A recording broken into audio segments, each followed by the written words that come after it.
어제 우리는 실체가 있는 믿음 첫 번째 말씀을 들었습니다. 실체가 있는 믿음은 반드시 구체적입니다. 바라는 것이 구체적입니다.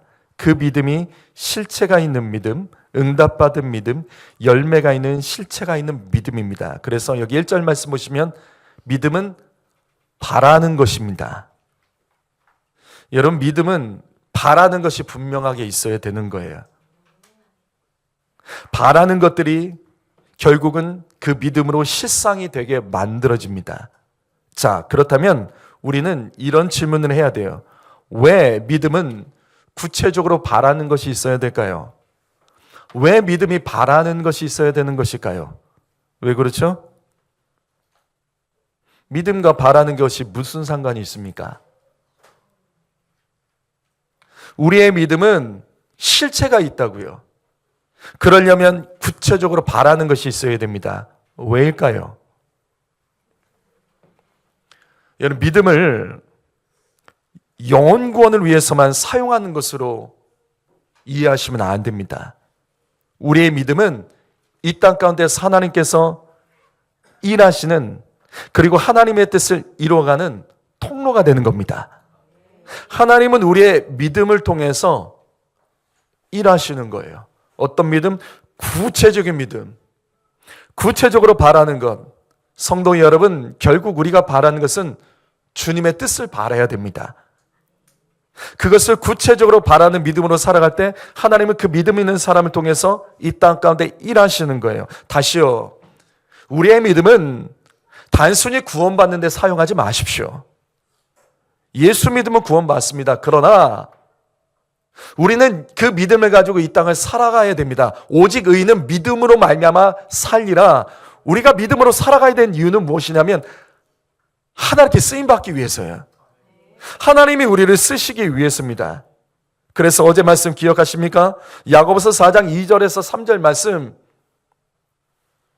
우리가 믿음을 가지고 바라고 구하면 하나님께서 주십니다. 그런데 구하여도 주님이 주시지 않을 때가 있습니다. 그때가 언제냐면 내 욕심을 채우기 위해서 우리가 기도하는 것은 하나님께서 허락하지 않습니다. 그래서 잘못된 기도가 뭐죠? 잘못된 기도가 뭐죠? 쓰임받지 못하는 기도가 잘못된 기도예요. 하나님께 쓰임받지 못하는 기도. 그래서 내 욕심을 채우려는 기도는 잘못된 기도예요. 주님께서 그것을 허락하지 않는다는 것이 아니에요. 우리가 하나님 아버지의 뜻을 따라 살아가고 그의 나라와 그의 의를 구하면 이 모든 것은 주님이 더하여 주십니다. 여러분, 구하는 것 자체가 나쁘다는 건 아니에요. 그러나 우리가 본질을 놓치고 구하는 것은 하나님께서 응답하지 않으십니다. 우리의 기도는 이기적이면 안 돼요. 우리의 기도는 하나님의 뜻을 담고 있어야 됩니다. 우리의 믿음은 하나님의 뜻을 담고 있는 믿음으로 우리는 살아가야 되는 거예요. 나는 잘 될 거야. 나는 잘 될 수 있어. 이게 믿음이 아니라고요. 나는 왜 잘 돼야 되냐고요. 나는 어떻게 할 수 있냐고요. 거기에 하나님이 빠져버리면 안 되는 거예요. 성도 여러분, 나의 믿음을 점검하셔야 됩니다. 나의 믿음은 하나님께서 쓰임받고 있는 믿음으로 여러분 살아가고 계십니까? 그래서 우리의 믿음은 구체적으로 바라고 실체가 있는 믿음, 열매가 있고 응답이 있는 믿음이 되어야 됩니다. 우리의 믿음은 구원받는 데만 쓰이는 것이 아니라 하나님이 나를 통해 일하시는 도구로서, 통로로서 쓰임받아야 될 줄 믿습니다. 그러면 오늘은 어제에 이어서 실체가 있는 믿음이란 어떤 것일까? 믿음은 실체가 있어야 돼요. 분명하다고요. 믿음은 분명합니다. 어중간하지 않습니다. 그러면 실체가 있는 믿음은 무엇일까? 두 번째 말씀을 드립니다. 그 두 번째는 뭐냐면 더 나은 예배입니다. 더 나은 예배를 드리는 믿음이 실체가 있는 믿음, 열매가 있고요, 상 받는 믿음입니다. 믿음은 다시요, 실체가 있습니다. 그래서 믿는 사람들은 반드시 예배가 더 나은 예배를 드립니다. 그냥 예수 믿는 사람하고 정말로 분명한 믿음을 가진 사람은 예배 자체가 달라요. 여기 4절 말씀을 한번 읽어볼까요? 4절 말씀 읽어봅니다. 히브리서 11장 4절 읽습니다. 시작.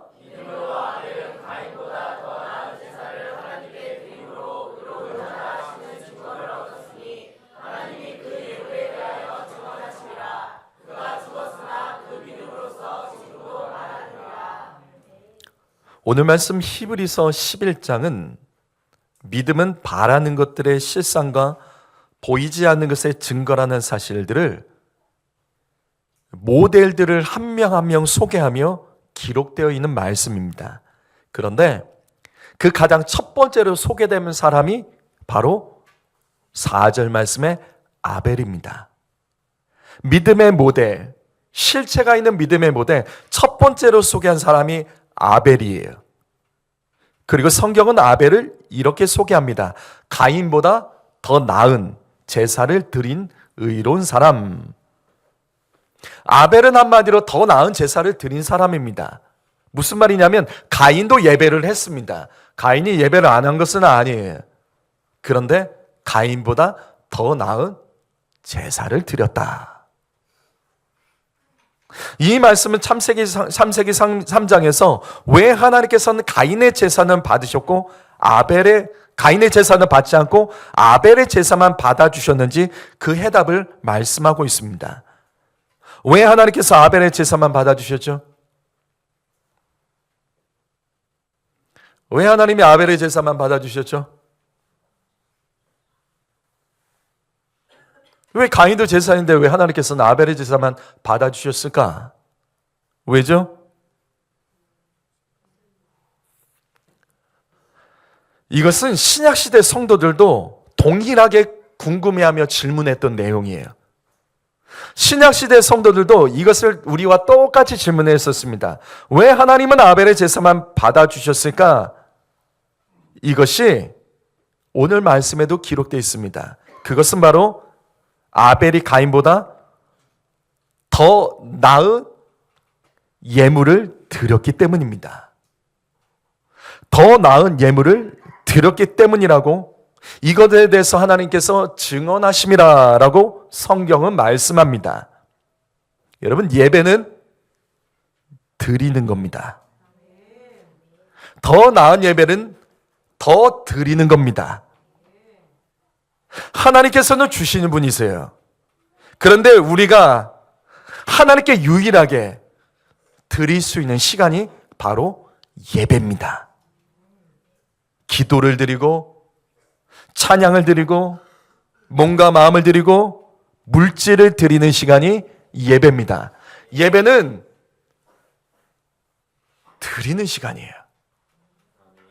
말씀을 듣는 시간을 제외하고 예배는 다 드리는 거예요. 말씀은 목회자가 말씀을 전하지만 나머지는 성도들이 다 하는 거예요. 그래서 예배는 구경하면 안 돼요. 예배는 보는 것이 아니라 하는 겁니다. 하며 드리는 시간입니다. 그래서 레위기를 보게 되면 5대 제사, 5가지 종류의 제사가 나옵니다. 무엇이죠? 뭐랑 뭐죠? 어렵나요? 5가지 제사가 뭐죠? 자, 새벽에도 머리를 자꾸 쓰세요. 예. 졸지 마시고 머리를 좀 굴리십시오. 5가지 제사가 뭐죠?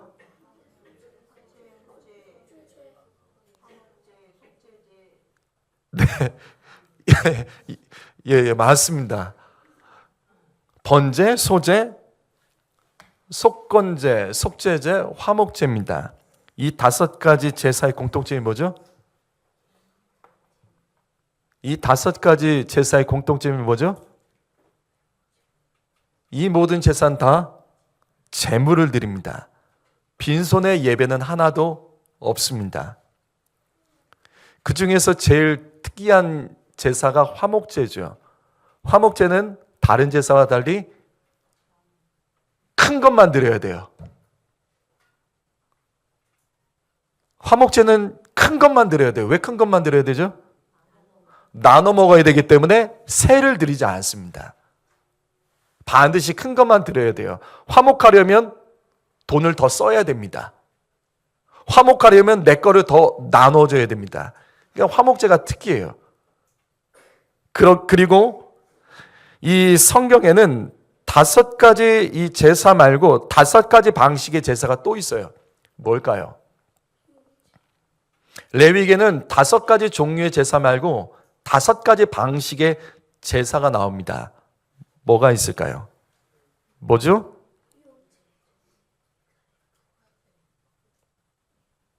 뭐죠? 자, 화제가 있고요. 전제가 있고요. 거제, 요제, 관제 이 5가지가 있습니다. 화제는 뭐죠? 태우는 제사예요. 전제는 뭐죠? 뭘 붓는 거죠? 자, 그러면 관제랑 전제의 차이점이 뭐죠? 관제도 부어드린 제사입니다.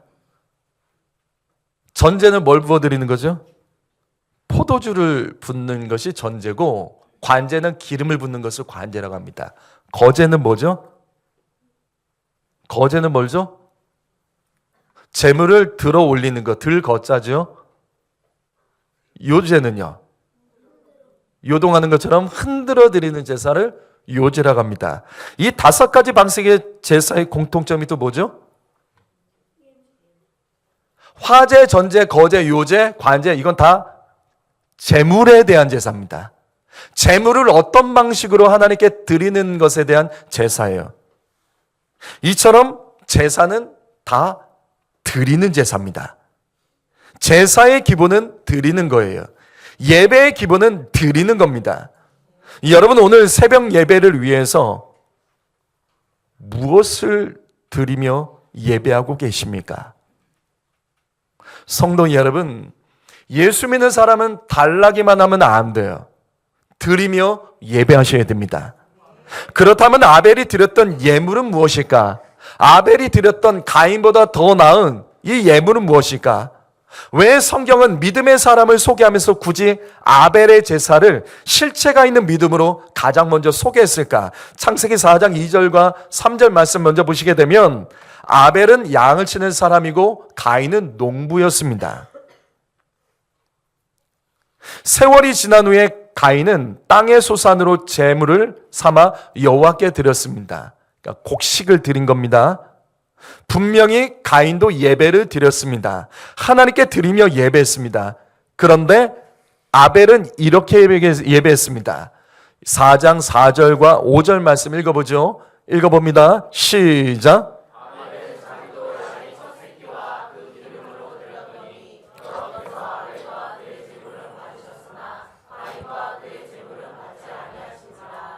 성경은 아벨의 제사를 조금 더 구체적으로 설명합니다.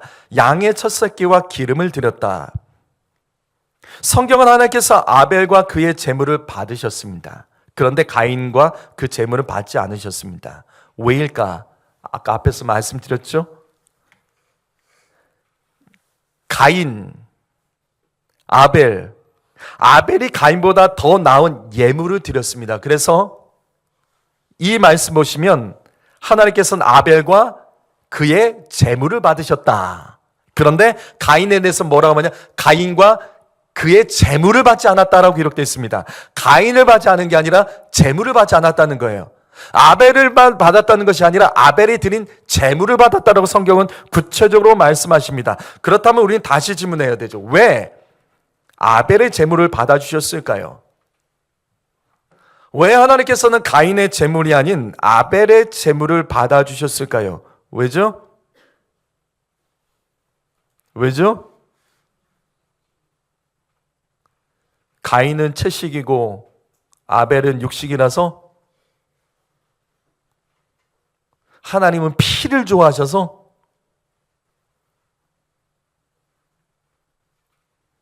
이 말씀을 다시 보시죠. 아벨이 드린 예물, 제물을 보시면 양의 첫 새끼와 그 기름을 드렸다라고 말씀합니다. 여러분 이 말씀을 쉽게 보지 마십시오. 그냥 양이 아닙니다. 양의 첫 새끼입니다. 그럼 질문하죠. 양의 첫 새끼 어떻게 구분하죠? 저 양이 첫 새끼야 이거 어떻게 구분하죠? 그 어린 양을 구분하려면 뭐를 확인해야 돼요? 저게 양의 첫 새끼인지 두 번째 새끼인지 세 번째 새끼인지를 어떻게 하냐고요? 어떻게 알아요? 그래요. 뭐 한두 마리 키우면 뭐 분별하긴 쉽겠죠. 그러나 많이 키우면 이거 어떻게 분별하죠? 잘 생각해 보세요. 양의 첫 새끼를 어떻게 드릴 수 있을까? 이것이 첫 새끼인지 두 번째 새끼인지 어떻게 할 수 있을까? 이것을 어미를 알아야 되죠. 어미로부터 이 낳은 새끼를 아는 거예요. 무슨 말이냐면 아벨은 이 한 번의 제사를 드리기 위해서 오랜 동안 준비를 한 거예요. 그 어린 양을 단순하게 드린 것이 아니라 첫 번째 어린 양을 드린 거예요. 그 어미의 첫 번째 어린 양. 그러기 위해서는 하나님께 드리기 위하여 계속해서 준비하고 관찰하며 예배를 오랫동안 준비한 겁니다. 다시 말해서 아벨은 하나님께 어린 양, 그 첫 새끼를 드리기 위해서 구체적으로 오랫동안 예배를 준비했다고요. 성도 여러분, 다시 반복합니다. 여러분은 예배를 드리기 위하여 어떻게 준비하며 예배 드리십니까? 여러분은 예배를 어떻게 드리세요? 안타까운 성도들이 있죠. 기껏 예배당 와서 힘없이 예배 드리다가 그냥 앉아있다가 가는 사람, 목회자 눈 피하고 돌아가는 사람이 있습니다. 왠지는 알아요. 안타깝죠. 근데 하나님께서는 그 예배를 정말 받으실까요? 여러분은 오늘 이 새벽 기도회를 위해서 어떻게 준비하며 예배를 드리고 계십니까? 자, 다시 말씀을 돌아가죠. 이게 다가 아니에요. 아벨의 제사의 두 번째 특징은 무엇이냐면 양을 통째로 드린 게 아니에요. 어린 양의 기름을 드렸다고 성경은 기록하고 있습니다. 자, 그러면 질문하죠. 양의 기름은 어디서 나죠? 양의 기름은 어디서 나죠? 이 양의 기름은 어디서 날까요? 이게 레위기에 적혀 있죠. 레위기에 이 내용이 나옵니다. 레위기 3장 9절에서 10절 말씀을 보시게 되면 양의 기름은 미골에 있습니다. 미골이 어디냐면 꼬리뼈. 그 꼬리 있는 부분에 꼬리뼈 그 부분. 하나님께 기름을 올려드릴 때 양에는 그 꼬리 부분의 기름을 긁어내서 그거를 모아서 하나님께 드립니다. 그리고 또한 양의 기름은 내장, 쉽게 말해서 곱창에서 기름을 일일이 다 뜯어내는 거예요. 양을 해체하고 그 안에 곱창들을 다 뽑아내서 거기에 붙어있는 기름들을 다 긁고 뽑아낸다고요. 뜯어낸다고요. 그리고 또 콩팥, 간 같은 양의 안에 있는 그 장기에 붙어있는 껍질에 붙어있는 기름을 다 뜯어내는 겁니다. 그래서 성경은 떼어내라고 기록되어 있고 이와 같이 말씀이 구체적으로 되어 있습니다. 성도 여러분, 그러면 상상해 보시죠. 아벨은 예배를 어떻게 드렸을까? 한 번에 이 예배를 드리기 위하여 제사를 드리기에 그는 어떻게 했을까? 양을 잡고 꼬리 부분에 있는 기름을 긁어내고 곱창을 꺼내서 붙어있는 기름을 하나하나 뜯어내고 콩팥과 간을 꺼내서 거기에 붙어있는 기름, 그 껍데기들, 껍질들을 뜯어내고 벗겨내고 이걸 모아서 하나님께 화제로 올려드리는 거예요. 그러면 저는 이게 더 궁금해요. 아벨은 도대체 이 예배를 어디서 배운 거죠? 아벨은 이 제사를 어디서 배운 거죠? 아담과 하와에게 배웠다? 그러면 아담과 하와에게 배웠다면 왜 가인은 그렇게 예배드린 거죠? 이걸 어떻게 이해해야 되죠? 여러분, 이걸 어떻게 해야 되는 거예요? 아벨은 이 제사를 어디서 배웠냐고요? 왜 아벨의 제사와 가인의 제사가 다를까? 같은 부모에게 배웠다면 분명히 동일해야 될 텐데 이게 다르잖아요. 왜 그랬을까? 도대체 이 기름을 드리는 걸 어디서 배웠을까? 이 껍질 내장에 있는 기름을 띄어서 드리는 걸 이걸 어떻게 누구에게 배웠냐고요? 성도 여러분, 이건 잘 우리가 알 수 없어요. 그러나 분명한 것은 뭐냐면 아벨의 제사에는 분명 정성이 들어가 있고 정직함이 들어가 있고 준비됨이 들어가 있고 구체적으로 예배 드렸다는 것을 알 수 있습니다. 성도 여러분, 여러분은 예배를 어떻게 드리십니까? 여러분의 예배 시간에 기도를 어떻게 하십니까? 여러분의 예배 시간에 찬양을 어떻게 하십니까? 여러분은 말씀을 들을 때 어떻게 구체적으로 예배하십니까? 예배는 구체적인 거예요. 그리고 실제적으로 준비가 되어서 드리는 겁니다. 이처럼 아벨은 한 번의 제사를 하기 위해서 이와 같이 수고했습니다. 그래서 창세기 4장 4절 말씀 다시 보시면 하나님께서는 아벨의 제물을 받아주셨다라고 성경은 꼭 집어서 말씀합니다. 그런데 가인은 아니래요. 가인은 그 제물 자체도 받지 않았대요. 뭔가 문제가 있었던 거예요. 그리고 이 말씀이 얼마나 은혜로운 말씀인지 아십니까? 이때 하나님께서 아벨의 제사가 너무나 좋으셨던 거예요. 하나님이 아벨의 제사에 너무나 감격을 하셨어요. 아벨의 그 정성, 준비해서 드리는 그 예배, 실체가 있는 그 예배 너무나도 좋아하셨어요. 그래서 이후에 하나님께서는 아벨의 제사를 모든 제사의 기준으로 삼아주십니다. 그래서 이후의 제사들, 믿음의 사람들의 제사는 아벨의 제사를 드리는 거예요. 레위에게는 아주 못을 박아요. 너희 아벨의 제사를 들어라. 그래서 아벨이 제사 드렸던 그 내용이 그대로 나오는 거예요. 사랑하는 성도 여러분, 하나님은 우리에게 예배받기를 원하십니다. 더 나은 예배요. 더 나은 예배요.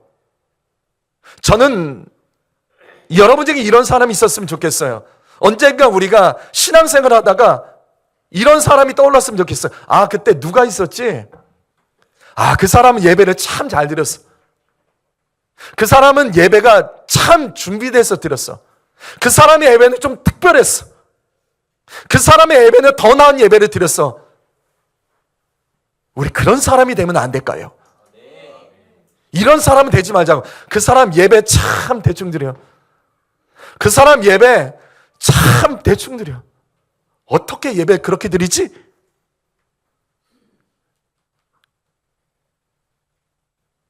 더 나은 예배의 모델이 되어 주십시오. 내 자녀들도 기억하는 예배 모델. 부모 여러분, 우리 자녀들은 부모님들 예배하는 거 다 봅니다. 다 보고 있어요. 내 부모들이 찬양 어떻게 하는지, 기도 어떻게 하는지, 헌금 어떻게 하는지, 부모들이 예배 드리면 항상 어느 자리에 앉는지, 앞자리에 앉는지, 중간에 앉는지, 뒷자리에 앉는지 다 봐요. 그리고 본인도 모르게 그걸 따라갑니다. 더 나은 제사를 드리세요. 그게 실체가 있는 믿음입니다. 다시 오늘 말씀 이브리서 11장 4절 말씀 보시겠습니다. 다시 한번 읽어보시죠. 다시 한번 이 말씀이 있습니다. 시작.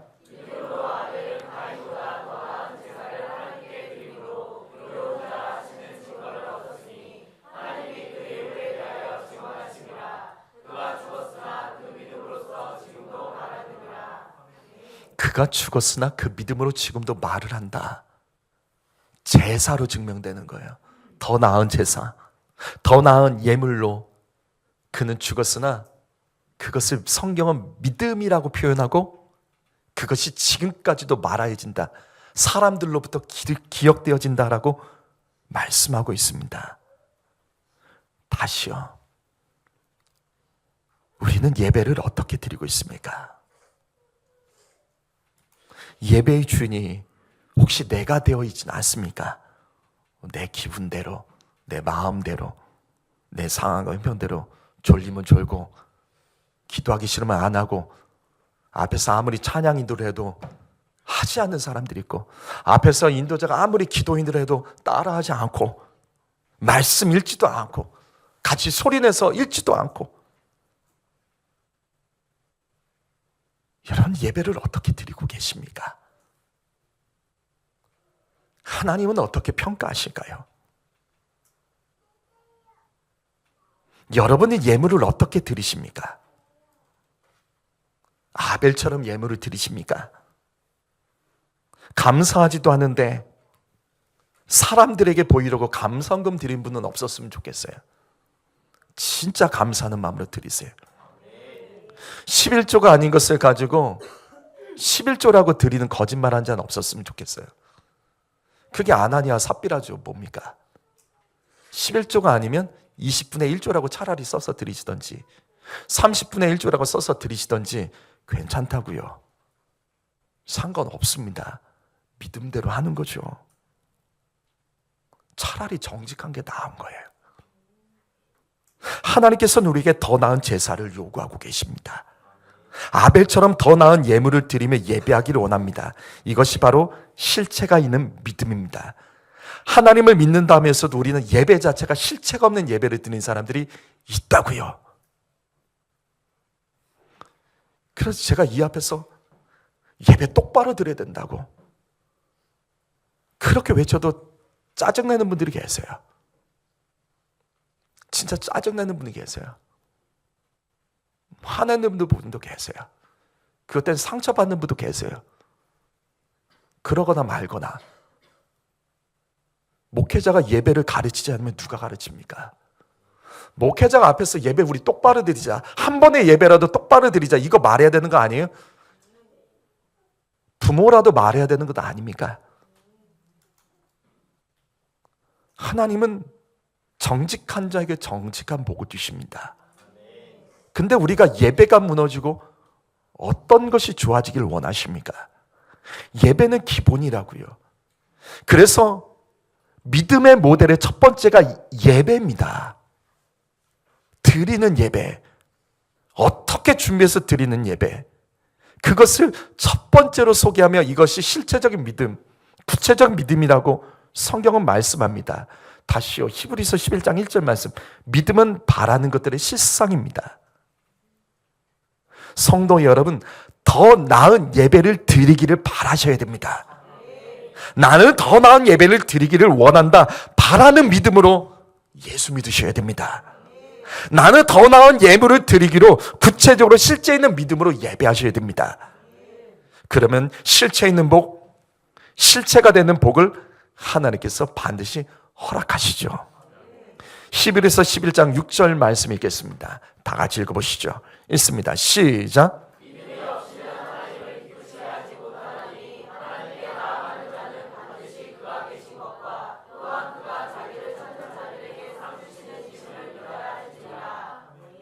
믿음이 없이는 하나님을 기쁘시게 할 수 없습니다. 여기서 말하는 믿음은 우리가 앞에서 계속 말했던 실체가 있는 믿음입니다. 믿음이라고 다 똑같지는 않아요.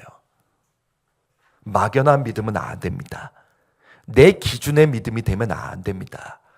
실체가 있는 믿음, 분명 더 나은 질서가 있는 믿음이 있다고요.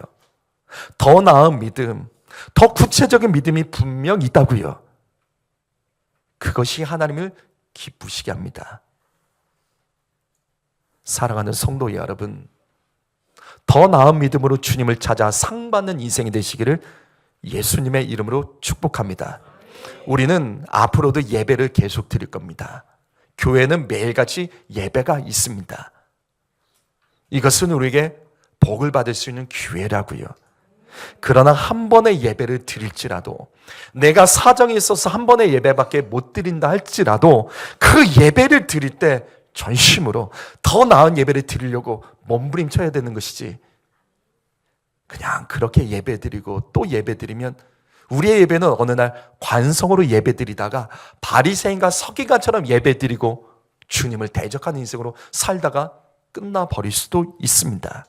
성도 여러분, 실체가 있는 깨어있는 믿음, 더 구체적으로 주님을 가까이 하는 믿음으로 우리가 예배하며 나아가는 복된 인생, 상받는 인생 되시기를 예수님의 이름으로 축복합니다.